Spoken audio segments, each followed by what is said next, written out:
Obrigado, amados. Eita, coisa boa. Como Deus é bom. Aleluia. Se Tereza for para o louvor, eu vou também. Porque só de lembrar da bondade de Deus, eu lembrei 4 louvores. Aleluia. Inspiração não falta, só falta a voz. Mas para cantar precisa ter voz. Amém? Não só inspiração, não só gratidão, precisa ter habilidade. Note que ao longo da Bíblia, o Senhor, quando chamou trabalhadores, não chamou aqueles que não sabiam fazer, chamou os habilidosos. Então desenvolva o dom que Deus depositou em você. As habilidades que você tem, você deve desenvolver. Amém? Aleluia. Acho que está tendo um pouco de eco. Aleluia. Quantos querem viver em milagres? Quem tem milagres para viver? Quem tem coisa que você pode dizer que só Deus pode resolver? Quem tem coisas que você mesmo pode resolver? Então resolva. Aquilo que você pode resolver, resolva. Aleluia. Mas sabe que nós enfrentamos no dia a dia, na nossa vida, situações que só Deus mesmo pode resolver. Tem coisa que nós não temos habilidade, capacidade, força, poder, mas sabe que Deus tem tudo isso. Mas sabe que existe uma chave, existe um processo, existe algo que você pode fazer, que vai atrair os milagres para se cumprirem na sua vida. Aleluia. Nós pensamos que o milagre só depende de Deus. Sim, depende do poder dele, da autoridade dele, porque ele pode todas as coisas, mas sabe que nós podemos fazer algo que, vamos dizer, habilita, que torna aquele milagre que nós precisamos muito mais próximo, muito mais real. Nós temos uma parte sim, primeiro no crer, em saber que Deus é Deus. A Bíblia diz no livro de Hebreus que aquele que se aproxima de Deus é necessário, ou lá no Pernambuco, necessário. É necessário 2 coisas: que acredite que Ele existe. Você crê que Deus existe? Segunda coisa que a Bíblia diz que é necessário quando nos aproximamos de Deus, que Ele se torna abençoador ou galardoador daqueles que o buscam. Você precisa entender que Deus, Ele é poderoso, e que quando nós nos aproximamos dEle, Ele nos abençoa. E é isso que eu quero falar com você nessa noite. Coisas que você pode fazer para se aproximar de Deus, para que a bênção, aquilo que Ele está preparado, aquele milagre que você precisa, seja ativado. Nós temos diversos aparelhos eletrônicos hoje em dia. Alguns, como telefone celular, vêm com vários recursos pré-programados de fábrica. Não é assim? Sabe que tem muita coisa que nós viemos pré-programados de fábrica? Mas sabe que tem coisas que nós precisamos habilitar, para que isso possa destravar e possamos operar e agir segundo aquilo que está preparado, ou que foi programado. Amém? Você foi programado para vencer. Pelo menos aqueles que creem. Você crê que você foi programado para vencer? Você não foi criado, não foi destinado, não foi gerado para fracassar. Você foi gerado para dominar, sujeitar, a ter a melhor vida que se pode imaginar. Você foi criado assim, e precisamos habilitar coisas para que isso se manifeste na nossa vida. Nós fomos criados para andar em saúde perfeita e plena. Nós fomos criados para viver em abundância. Nós fomos criados para viver em paz, em alegria, em comunhão, em unidade. Nós somos criados para isso. Mas sabe que nós temos que habilitar algumas coisas, para que aquilo que nós fomos criados manifeste, apareça, seja visível, seja real na nossa vida. Amém? E eu vou começar a te mostrar sobre isso. Abra no livro de segundo livro de Reis, capítulo 4 e versículo 8. Segundo Reis 4, 8.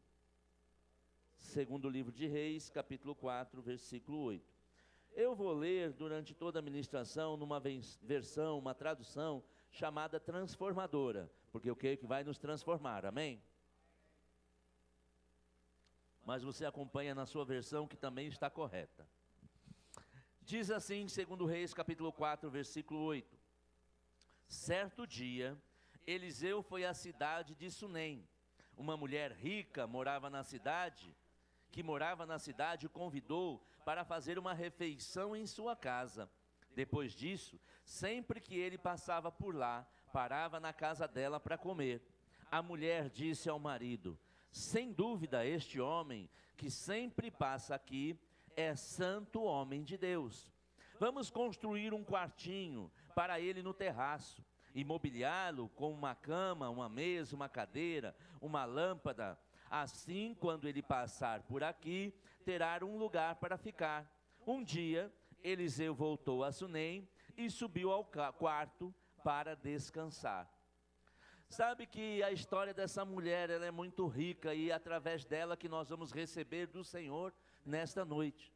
Essa mulher, ela viu que aquela pessoa, aquele homem que passava era um santo homem de Deus. E eu creio que os santos homens de Deus e as santas mulheres de Deus, dá para perceber, é visível quando agem segundo os princípios da palavra. Ela percebeu nele. Como será? Será que era o chapéu, a capa? Ainda que talvez dessas coisas fizessem parte do traje, da roupa dos profetas. Mas eu creio que mais do que a roupa, eram as atitudes, eram as palavras, era o jeito de agir e de reagir. Quantos santos homens e mulheres de Deus temos aqui? Amém? Nós precisamos andar de qualquer jeito, não, existe o jeito certo para andarmos, um jeito certo de falarmos. Mas eu não quero falar do santo homem de Deus apenas, eu quero falar da atitude dessa mulher. Ela observou que aquele homem era o homem de Deus e decidiu fazer alguma coisa. Sabe que ela podia ter simplesmente observado ele passar, ir para lá, ir para cá, mas ela decidiu fazer alguma coisa. Diga assim: eu preciso decidir fazer alguma coisa. Note que, se você já conhece a história dessa mulher, não foi um acaso, não foi um acidente, não foi algo que estava assim, aconteceu porque aconteceu. Ela ativou coisas, ela ativou com a atitude dela de servir, de fazer alguma coisa para Deus, através daquele que estava ali passando. Note, quando nós fazemos algo para a igreja, quando nós fazemos algo para um servo de Deus, nós estamos fazendo ao próprio Deus. Amém? Teresa falou das crianças. O Senhor Jesus disse que quando nós fazemos aos pequeninos, damos água ao que está com sede, quando visitamos os presos que estão limitados na sua liberdade, quando fazemos algo pelas crianças, nós fazemos ao próprio Deus.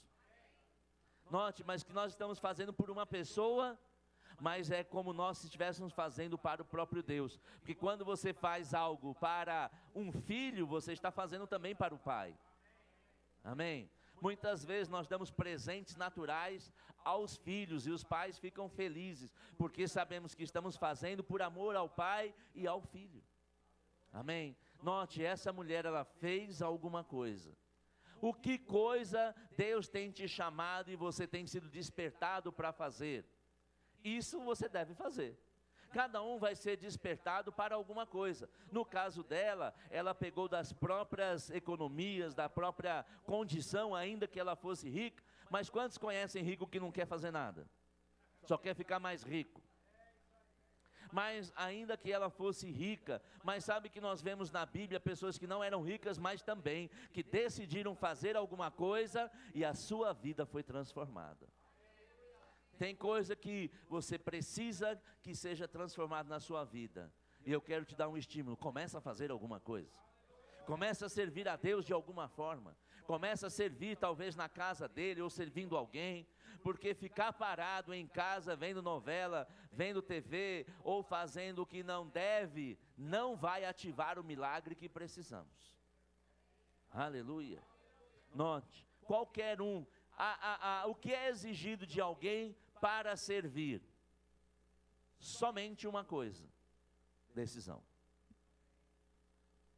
Essa mulher, ela decidiu: eu vou fazer alguma coisa. E note, graças a Deus, porque ela conversou com o marido, e eu creio que não está descrito, mas que o marido disse: glória a Deus, boa ideia, boa sugestão essa. Marido, quando a sua mulher vier com boas sugestões, reconheça uma boa sugestão, ainda que não seja a sua ideia.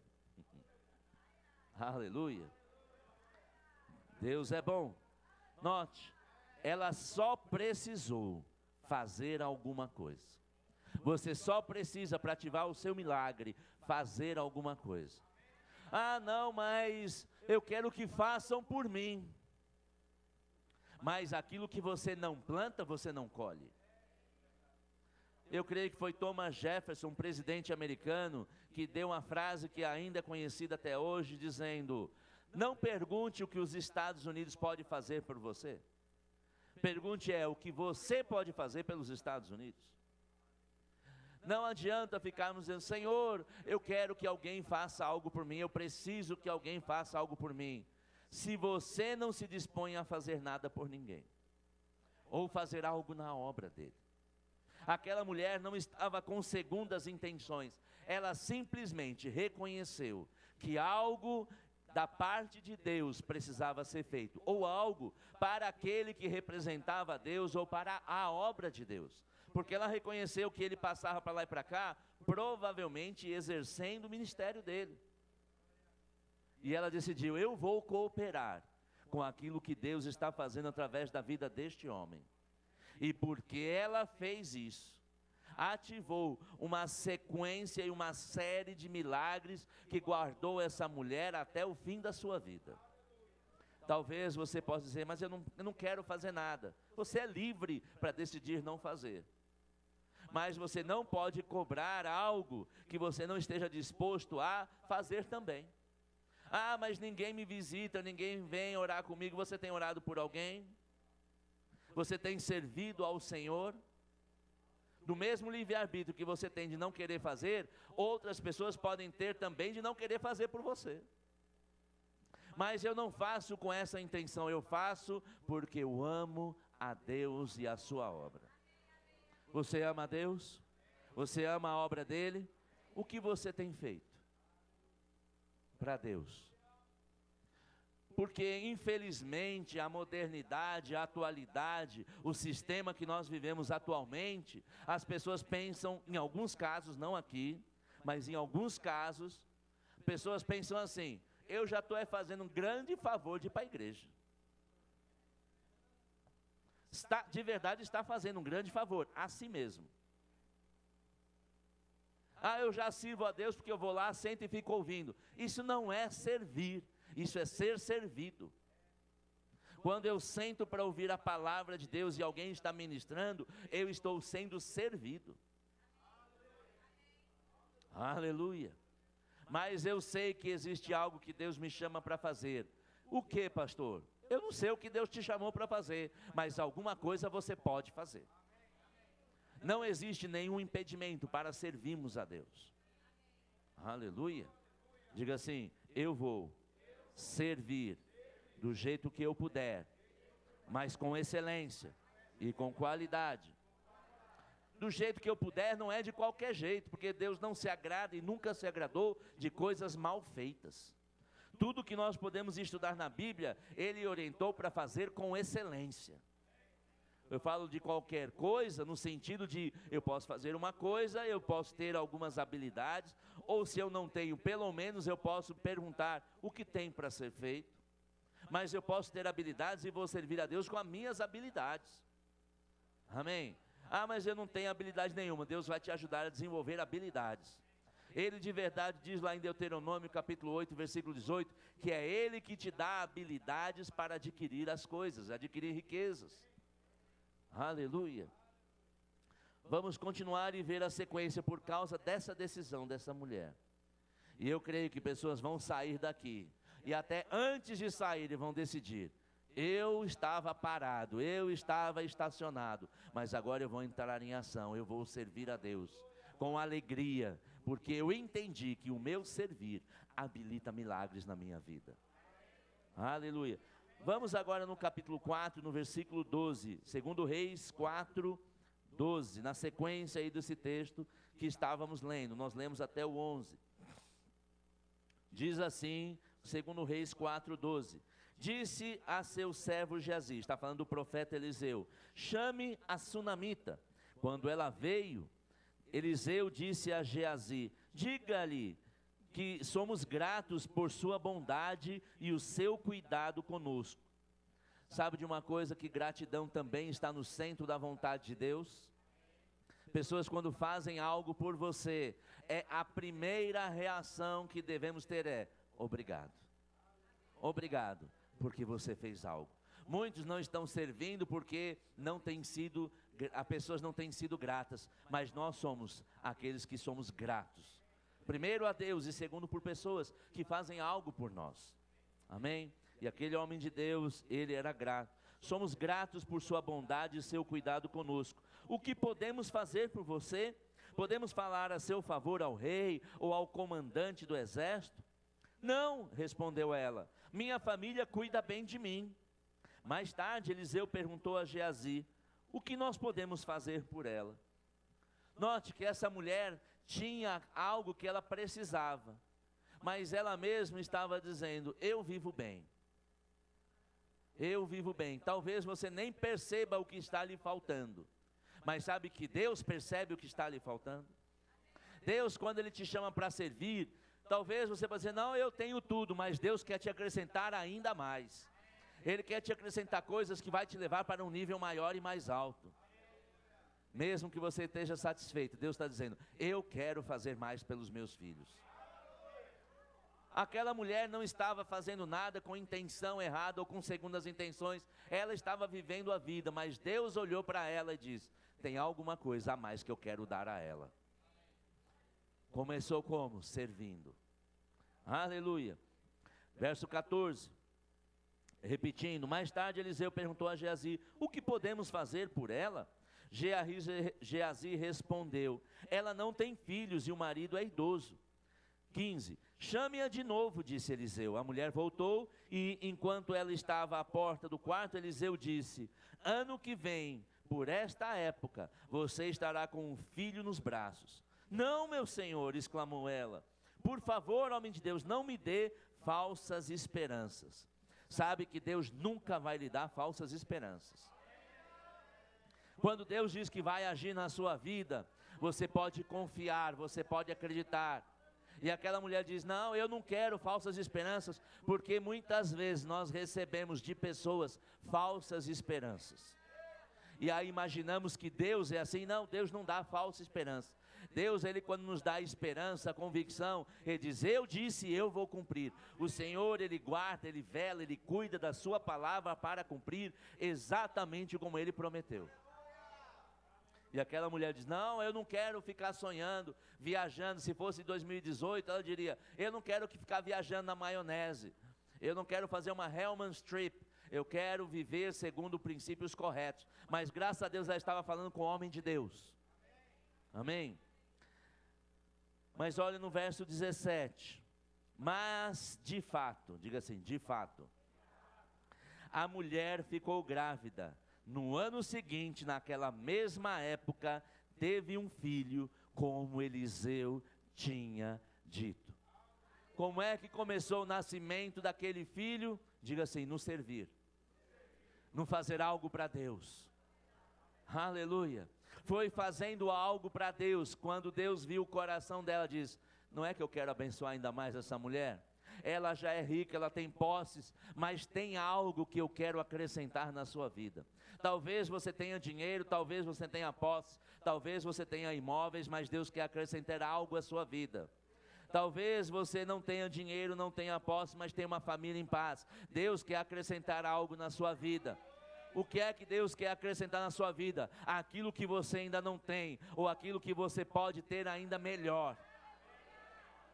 Aleluia. Não pense que Deus está lá sentado, é um velhinho de cabelo branco. A gente estava cantando e tem cabelos brancos, lembrei do pastor Baez. Ele também tem cabelos brancos. Deus não é aquele velhinho de cabelo branco que está lá emburrado no céu, não. Ele está lá e está olhando, eu quero abençoar ainda mais os meus filhos. Eu estou vendo coisas que eles não só precisam, talvez nem percebam, mas eles ainda vão precisar, eu quero dar já. Eu quero começar a fazer algo a mais para os meus filhos. Queridos, isso é natural de um pai, querer fazer o melhor pelos seus filhos. Quantos são pais ou mães aqui? Você quer fazer o melhor pelo seu filho? O seu Deus e Pai Celestial também quer fazer mais por você. Mas comece servindo, é tão simples servir a Deus, é tão simples fazer algo. Pai, o que eu tenho, o que é uma necessidade, o que eu posso fazer por você? Pastor, o que a igreja pode fazer por mim? Eu já revei tua pergunta, o que você pode fazer pela igreja de Deus? E não está fazendo. Aleluia. Mas vamos continuar. O que ela fez, a decisão dela de servir, ativou um milagre de criação, de gestação, de geração. Talvez tem coisa que você não seja capaz de produzir, porque eu acredito, querido, se Geazi e falou com o profeta que ela tinha uma condição, que ela tinha muitas coisas, mas não tinha filho, eu não creio que era por falta de tentativa, eu não creio que era falta de vontade. Eu creio que havia algum impedimento, alguma resistência, uma dificuldade ou uma infertilidade presente naquela família, que não permitia produzir aquela nova situação. Quando você decide servir a Deus de alguma forma, o Senhor vai começar a gerar dentro de você, Ele vai criar dentro de você, Ele vai ativar um dom criativo, criador, multiplicador na sua vida. Ah, mas eu não consigo. Mas o Senhor vai colocar a condição para você conseguir. Porque não é você, porque o que você pode, você faz. Mas e aquilo que você não pode, Deus faz. Ele está vendo que tem coisas que você pode criar, pode fazer, pode gerar, pode desenvolver, mas lhe falta algumas coisas, e Ele está pronto para lhe dar aquilo que você precisa, para habilitar um recurso extra na sua vida. Mas eu vou ficar esperando então. Se fosse você, não ficava esperando. Começaria a dizer, como eu posso fazer para ativar logo esse recurso? Eu sou, de certa forma, guloso de tecnologia. Eu, quando compro equipamento novo, eu leio o manual, fico procurando, até tentar usar praticamente todo o recurso. Mas eu poderia ficar esperando num telefone, algum dia alguém me dizer, olha, você para usar faz isso. Mas eu não, ele pode fazer? Como é que eu faço? Como é que eu habilito? E você está recebendo uma revelação, você habilita um milagre para você criar novas coisas, através de servir a Deus. Aleluia. Diga assim, eu vou criar, porque eu sirvo. E Deus me habilita para criar novas coisas, para criar novas situações, para gerar aquilo que eu preciso, para gerar aquilo que vai me abençoar. Aleluia. Vamos agora no versículo 18, na sequência desse mesmo texto.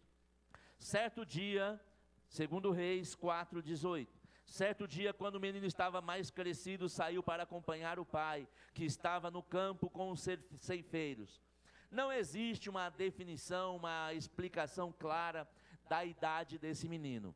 Mas, pelo que eu já pude ler e estudar, supostamente em torno de 10 anos, 9 a 10 anos, de 8 a 12 anos, eu provavelmente acredito que estava mais ou menos nessa fase, de 10 anos, mas não há uma explicação clara, uma revelação clara desse texto. Ele já estava crescido, saiu com o pai, verso 19.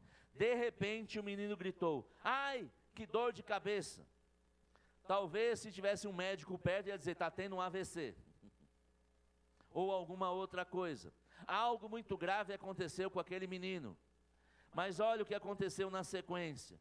E o seu pai disse a um dos servos: leve-o para casa para a mãe dele. O servo levou o menino para casa, verso 20. E a mãe o segurou no colo, mas por volta de meio-dia ele morreu. Mas note, ela pediu um filho a Deus? Não. Deus deu um filho a ela, mas morreu. Sabe que Deus, Ele nos dá coisas. Deus, Ele nos capacita, Ele nos habilita. Mas sabe que existe um inimigo das nossas almas, que vai tentar matar aquilo que Deus está te dando. Sabe que você pode olhar para aquilo e dizer: ai, está vendo, Deus não faz direito. Mas sabe que Deus faz tudo perfeito, tudo que a Bíblia diz, que tudo que Deus dá é bom. Mas não quer dizer que não há uma resistência para aquilo que Deus te deu, permaneça com você. Mas eu quero também te dar uma boa palavra, fica tranquilo. O diabo pode tentar roubar, mas se morrer, Deus vai ressuscitar. Não importa, porque aquilo que Deus estabelece para você, o diabo não tem poder. Só se permitirmos, mas nós não vamos permitir. Nós podemos ver isso aqui nesse texto. E verso 21, ela carregou para cima, o deitou na cama do homem de Deus. Lembra aquele quartinho puxadinho que ela fez? Meia água para o profeta, para o homem de Deus. Ela diz: quando eu tenho um problema com aquilo que eu recebi, o primeiro lugar que eu vou é para onde Deus está. Aleluia. Cuidado, porque a maioria aí fora está dizendo: quando eu tenho um problema, quando eu tenho uma situação, quando algo que Deus me deu não funciona como eu imaginava, é de Deus que eu vou longe. Saio da igreja, eu vou para lá, eu vou para outro lado. Não, querido, aquele que te deu é responsável por garantir que ressuscite o seu sonho, a sua promessa. Ela foi para o lugar correto.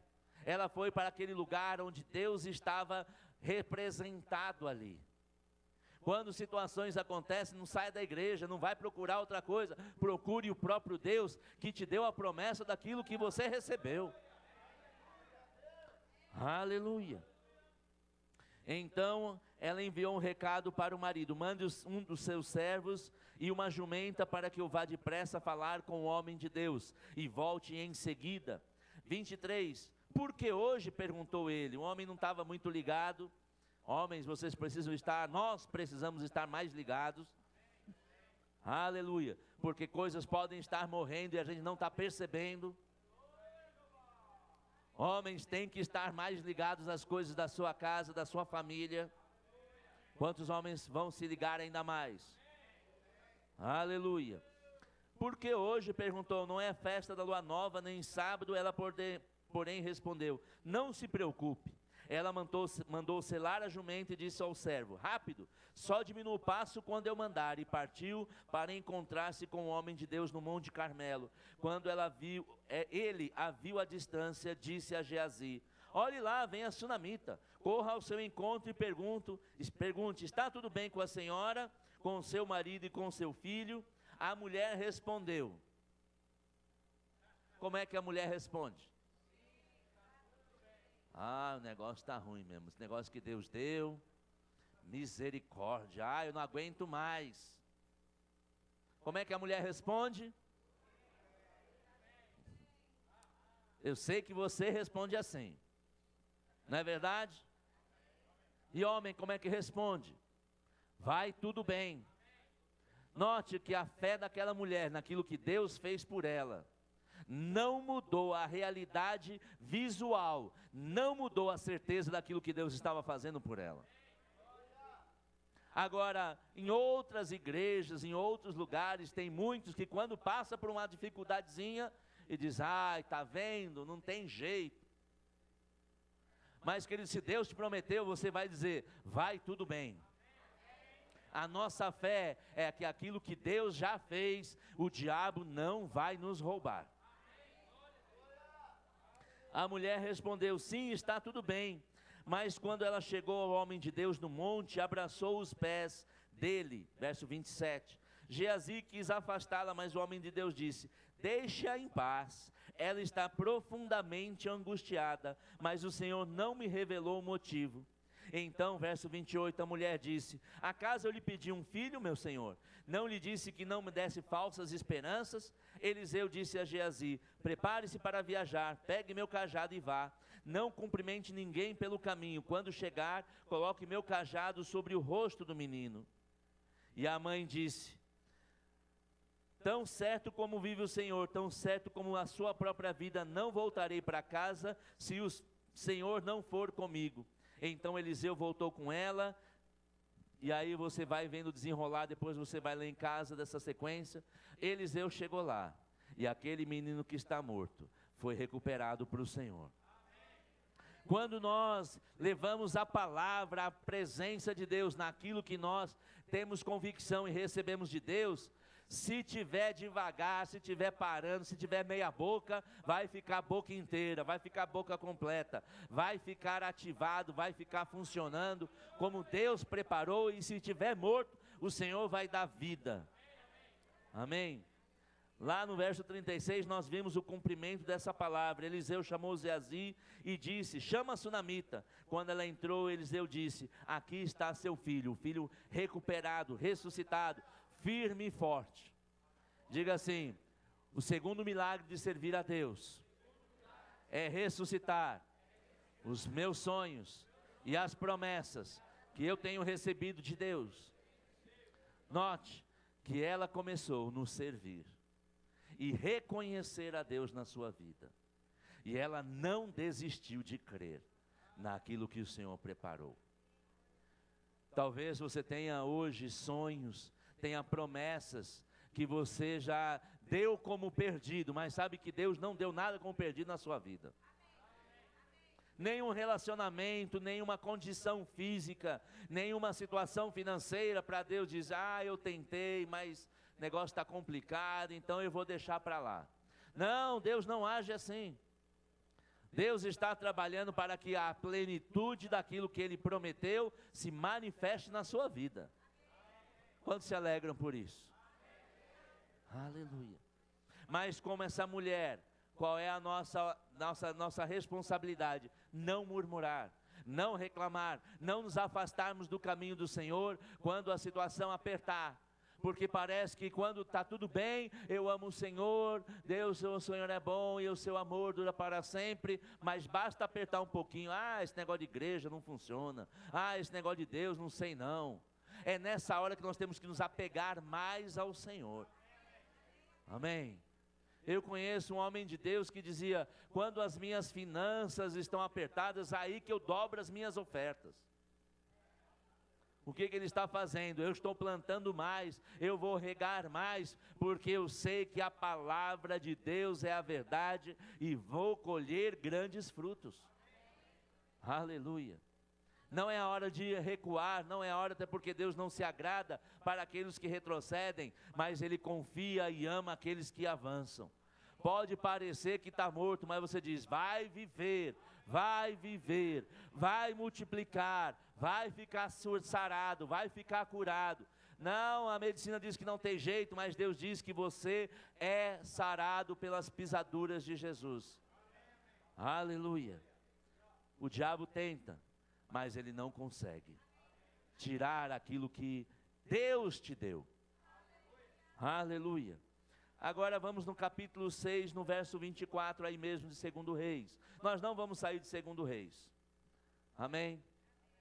Eu creio que esse texto é suficiente para nós entendermos os benefícios de servir a Deus. 2 Reis, capítulo 6, verso 24. Algum tempo depois, porém, Ben-Hadad, rei da Síria, reuniu todo o seu exército e cercou Samaria. Como resultado, houve grande fome na cidade. O cerco durou tanto que uma cabeça de jumento era vendido por 960 gramas de prata. Quem sabe quanto é isso em dinheiro?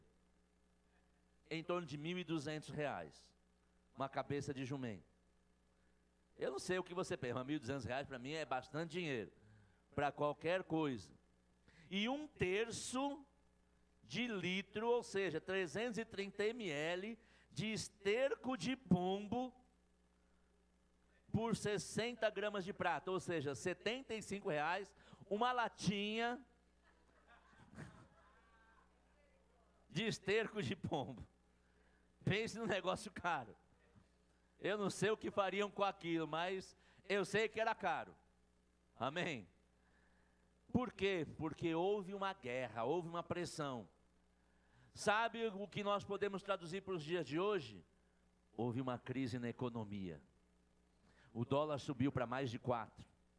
A gasolina foi a quase 5. E voltou, mas está quase voltando de novo. Sabe o que estava acontecendo naquele tempo? O que está acontecendo hoje no nosso país?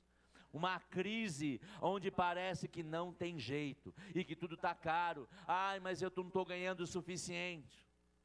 Mas sabe o que aconteceu com essa mulher? Essa mulher estava vivendo ali. Vá no capítulo 8, versículo 1. Eu só li esse texto de capítulo 6 para você entender o cenário econômico daquele tempo, que era muito parecido com o cenário econômico atual. E você pode dizer, mas como é que Deus vai fazer? Porque a economia está ruim. Mas Deus não depende de economia para fazer nada. Ah, mas o SUS, INSS, os hospitais públicos, Deus não depende de sistema público para te dar a saúde plena. Aleluia. Aleluia. Segundo Reis, capítulo 8, versículo 1, diz assim: Eliseu tinha dito à mulher, aquela mulher sunamita, cujo filho havia ressuscitado, reúna sua família, mude-se para outro lugar, pois o Senhor proclamou sobre a terra de Israel uma fome que durará 7 anos. A mulher seguiu a instrução do homem de Deus, reuniu a sua família e mudou-se para a terra dos filisteus, onde ficou por 7 anos. Sabe, um dos benefícios de servir ao Senhor, de estar na casa do Senhor, é ouvir dele instruções para nos proteger. Diga assim: servir ao Senhor me traz proteção. Aleluia. Na bolsa de valores, Flávio trabalha ali, ele sabe disso. É um crime a pessoa ter informações privilegiadas e usar aquela informação a seu benefício próprio. Não é assim? Que ela chama de inside information, aquela informação que só alguns sabem. Mas sabe que no reino de Deus, o Espírito Santo vai te dar algumas informações privilegiadas, daquelas que você vai ter benefícios a receber e seguir, e não é crime. É caminhando, é servindo o Senhor e a sua obra que nós vamos ter insights. Nós teremos revelações do que devemos fazer, como devemos falar, como devemos agir. E de fato essa igreja tem ensinado ao povo que vem ouvir a sua palavra como se posicionar na crise para vencer qualquer situação. O mês passado nós passamos o mês inteiro falando sobre ficar livre de dívidas. O que é isso? Informações privilegiadas para que a crise que está na economia não venha a trazer danos para o seu povo. Que foi aquilo que a sunamita recebeu do profeta. Ela diz: olha, está tendo uma situação, mas vem para essa posição. A nossa posição de fé, a nossa posição de confessar a palavra, a nossa posição de tomarmos atitudes segundo instruções de Deus, é o que nos protege de toda a confusão, de toda a crise, de toda a bagunça. Eu sei que no passado recente, talvez 1 ou 2 anos atrás, haviam aquelas manifestações na rua, quebra-quebra, e infelizmente algumas igrejas diziam ao seu povo: vamos lá manifestar. Mas aqui nós dissemos: vamos lá orar. Aliás, ore de onde você estiver, não vá no meio daquela bagunça. Instruções privilegiadas para trazer resultados excepcionais, para trazer proteção. Como tudo começou? Na decisão dela de servir. Tantas coisas ela recebeu do Senhor, porque decidiu fazer algo para Deus, algo para a sua obra, algo para aquele que estava ali representando o Senhor. Eu tenho certeza que tem algo para Deus que você pode fazer. E que isso vai te dar revelação de uma nova posição, vai te dar a capacidade de gerar o que você não consegue gerar, e vai te proteger de todo e qualquer ataque do inimigo. Aleluia. E ela obedeceu, Volte aqui no capítulo 7, vamos no versículo 1. 2 Reis 7:1. E eu vou começar a finalizar. Aleluia. Eu não disse quanto tempo vou demorar para finalizar, mas eu vou começar a finalizar. Amém. 2 Reis capítulo 7, versículo 1 diz assim: Eliseu respondeu: ouça essa mensagem, assim diz o Senhor, amanhã, a esta hora, na porta de Samaria, 6 litros de farinha fina custarão apenas 12 gramas de prata. É como se estivesse dizendo assim: olha, 1 litro de gasolina vai custar 30 centavos. Aleluia. Aleluia. Havia 4 homens com lepra. Eu não vou ler todo o texto, só quero te introduzir a ele. Havia 4 homens com lepra sentados junto à porta da cidade. Por que ficamos sentados aqui esperando a morte? Perguntaram uns aos outros. Está no verso 3. Verso 4, morreremos de fome se ficarmos aqui, mas também morreremos se entrarmos na cidade, pois não há alimento. A situação está tão complicada que aqueles que estavam condenados à morte, assim, ó, se ficar eu morro, se eu correr eu morro. Mas sabe, eu vou fazer alguma coisa, e talvez você já conheça essa história. Eles entraram na cidade dos inimigos, mas os inimigos fugiram, porque o Senhor criou uma situação, e eles foram embora e deixaram toda a sua riqueza. Aleluia. Sabe que os seus inimigos vão fugir e vão deixar todas as riquezas para acrescentar na sua vida. Mas se não estiver ouvindo a voz do Senhor, como saber? Vá lá agora, volta no verso 8, capítulo 8, versículo 8. Era só para você entender que havia uma fome por 7 anos, mas o profeta disse: ainda agora, tudo vai ficar diferente, vai ser muito melhor, muito mais fácil, muito mais abundante. Segundo Reis 8:8 diz assim: ao final dos 7 anos, a mulher, qual mulher? A sunamita, aquela que construiu puxadinho, uma meia água, pôs a cama e a mesa para o profeta. Aquela mesma mulher que recebeu algo que ela iria precisar no futuro e nem mesmo ela estava crendo mais, e o Senhor deu a ela. Aquela mesma mulher que o filho, depois de uns 10 anos, morreu e o Senhor usou o profeta para ressuscitar. Aquela mesma mulher que, quando chegou a crise, recebeu instruções de como não deixar a crise afetá-la. Mas ela teve que deixar tudo e ir para uma nova terra. Mas como voltou a abundância à terra de Israel, ela voltou para Israel. Aleluia. Ao final de 7 anos, a mulher sunamita voltou à terra da terra dos filisteus e foi ao rei para reaver a sua casa e suas terras. Quando ela chegou, o rei falava com Geazi, o servo do homem de Deus. O rei havia acabado de dizer: conte-me algum dos grandes feitos de Eliseu. E Geazi, verso 5, falava sobre a ocasião que Eliseu havia...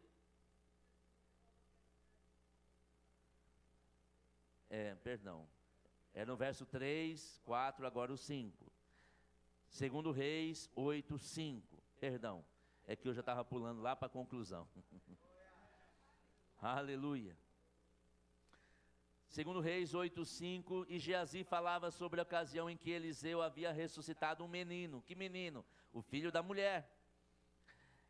Naquele exato momento, a mãe do menino, a sunamita, estava voltando, e entrou e apresentou ao rei a sua petição para reaver a sua casa e as suas terras.